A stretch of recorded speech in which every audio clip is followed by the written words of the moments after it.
What's going on, everybody? JTISREBORN here, and welcome to another edition of my Batman the Animated Series reviews, and we did it! We're on to the last episode, episode number 85, known simply as Batgirl Returns. And then I got the lost episode, which I'll talk about in my next video, and I'll actually be on camera this time. But, just doing these recordings simply afterwards means, I go and talk about it unscripted, so I'm like, why set up all this stuff when I'm just going to be talking, and blah, blah, blah, blah, blah, you don't care. Let's talk about this episode. So this is the final episode produced for Batman the Animated Series. It originally aired November 12th, 1994, and it was aired as episode number 78. It was directed by Dan Reba, written by Michael Reeves and Byrne Stevens, and yes. So this episode, it does make reference to several previous ones. It is the first time Batgirl's appeared on screen, really, as, Batgirl since, Shadow of the Bats Part 1 and 2. And it's kind of a bummer that she didn't appear more throughout the original animated series, but she becomes, a major factor in Batman and Mr. Freeze Sub-Zero. She's a major plot point in that one, and she's a major hero after this when the new Batman Adventures came on. She's already on the team established, she's got a new, much better-looking costume, and she's one of the main heroes on that show. So, yes. So let's talk about the plot of this one. So, the plot of this episode, actually the episode begins with Batgirl. She's having a dream, Batman's in it, and then Batman's being faced down by Penguin, Joker, and Two-Face on a rooftop. They seem to have Batman defeated, but Batgirl comes in and saves the day, and then Batman's like, oh, Batgirl. And then, there's kind of like a romantic moment where, he's ready to kiss her, and I was like, oh, good God almighty, Killing Joke flashbacks. Bruce Timm, what the hell do you think you're doing? If we never got that Killing Joke scene, this scene is just her like, ooh, Batman, ew, just like a girl having a crush. But I'm like, dude, you fucking adopted Robin. She's the same age as him. She's just in college, you sick creep. You're in your 30s, at least by this point. Just, no. No. I hate it. I hate that fucking ship that Bruce Timm thinks. I think Batman and Batgirl as a couple is the most awful thing imaginable. It's terrible. It's a terrible idea, and it should never be brought up again. That Killing Joke scene, one of the most priceless reactions I've ever had in the theater, but by God, that just makes me cringe whenever I think about it. It just, good God almighty. So let's talk about something better.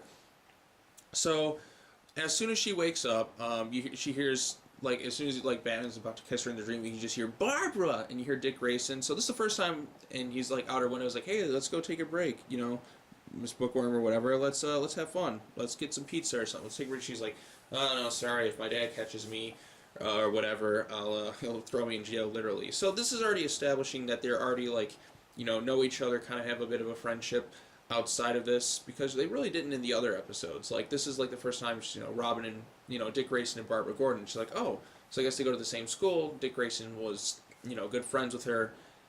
And, I guess Dick Grayson, well, you've already established he kind of is a womanizer in the comics. He's basically the James Bond of this. The DC universe is, I like to think of him as, in terms of how many relationships he's had. Way more than Batman and pretty much everyone else. But anyway, so she's just like, yeah, I guess you're right. And then she looks at the newspaper headings, sees that, the Jade Cat statue was stolen. She thinks it's Catwoman. Catwoman's there, but Catwoman's revealed it's not her who stole it. It was, the acid corroded these wires. It's not my style, no finesse. So Batgirl and Catwoman go about. They find out that it's Roland Daggett. Robin comes in to help her out, and then they stop Daggett, and then Catwoman gets, arrested by the police, and then eventually she escapes, and then that's kind of how the episode ends. Of course, there's other moments. They do reference several previous episodes, they do reference how Daggett made, the feet of clay to, start Two-Face, and then, in Cat Scratch Fever, when he nearly, drugged and, he poisoned Catwoman to death, and so on and so forth. So basically, after this episode, Batgirl becomes a major factor in the DC animated universe. The banter between her and Robin is really good. Bruce Wayne doesn't really, appear as Batman, outside of a dream sequence. He shows up once he's, in Paris, and he's just I hope you and Batgirl can handle this, or whatever, and Robin's like, yeah, I got it, whatever. And it's just a small, fun, side little episode. Nothing too serious. I don't think it's as good as the Shadow of the Bat episodes. It's definitely a solid episode, but I don't think it quite matches those episodes. I think it's just outside like the top 20 best episodes of Batman the Animated Series. Like, I mean, I just like seeing Batgirl, and seeing her and Robin, in the episodes is pretty cool. But I think the plot in Shadow of the Bats Part 1 and 2 is stronger because she's trying to clear her father's name. This one is just kind of a fun little side mission, a smaller story than that one, and I do think they did a pretty good job with it. So, yes, indeed. I think that's all I have to say. Yeah, we're on to the end. I'm just going to do the Lost episode, but after that, I think that's it. That's it for Batman the Animated Series, and I have to go out and do a written review on the series like I promised. And then I got to rank the episodes, too. So I think I finally have the rankings all listed down in my head. I'm going to go through them one more time to make sure. But when you're watching 85 episodes, it's tough to rank every episode. It really, really is. You have to do it like episode by episode. And it's easy for like the first couple, and then once you start getting to like 20s, 30s, 40s, 50s, 60s, 70s, and 80s, it becomes like almost impossible. Like, there's so many great episodes of the show, and then there's some that are, okay, like meh episodes, but nothing terrible, nothing bad.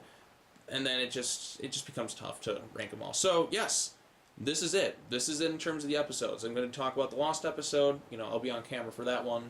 And we'll discuss, like, an overall video of, like, hey, I'm going to rank the episodes and just talk about this. And then I'll do a written review in the series, and then that'll be it. That's it for Batman the Animated Series for me. There's nothing else I feel like I should talk about with this show, unless somebody else has an idea.